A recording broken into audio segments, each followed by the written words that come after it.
I would be remiss if I didn't mention Kamala Harris, our first Southeast Asian candidate for the highest elected office. I mean, vice president and all.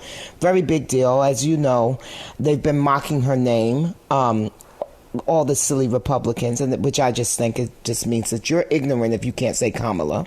But you recently took to Twitter to join in the hashtag My Name Is that came in response to David Perdue mocking Kamala Harris's name. So let's talk a little bit about that and about have you seen this changing? Because I know a lot of my friends, I have a lot of Nigerian friends, and they have shortened their names. We all know that Barack Obama used to call himself Barry. So let's talk a little bit about that. Yeah. Look, the reason that I tweeted that, last week there were two things that just couldn't be more crystal clear. One was, Senator Lindsey Graham referring to the good old days of segregation. Mm-hmm. That's pretty clear right there. That man is up for election. So let's make sure a guy like that does not win his seat back. And like you said, Senator Perdue, who purposely, tried to botch Kamala Harris's name, he's up for election. Let's hope this guy doesn't get reelected.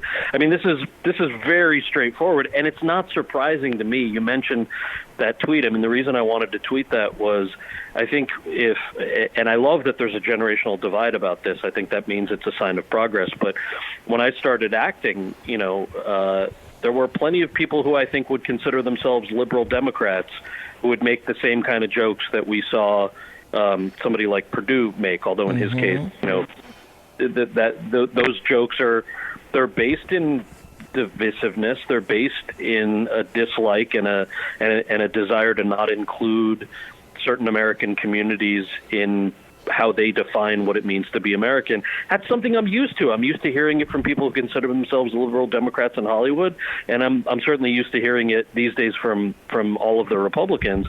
But it's not new. But just because it's not new and not surprising doesn't mean it's okay.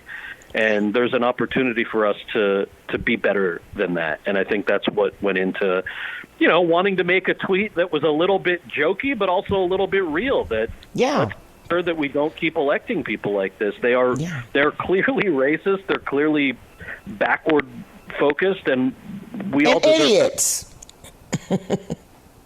We just deserve better. Look, the other thing is too, by the way, for both of them, it's like, oh, I was just joking. I'm like, I'm sorry. Your joke is a 1950s recycled joke. That's the best you can do. I want you to lose your seat because your joke was so bad. Exactly.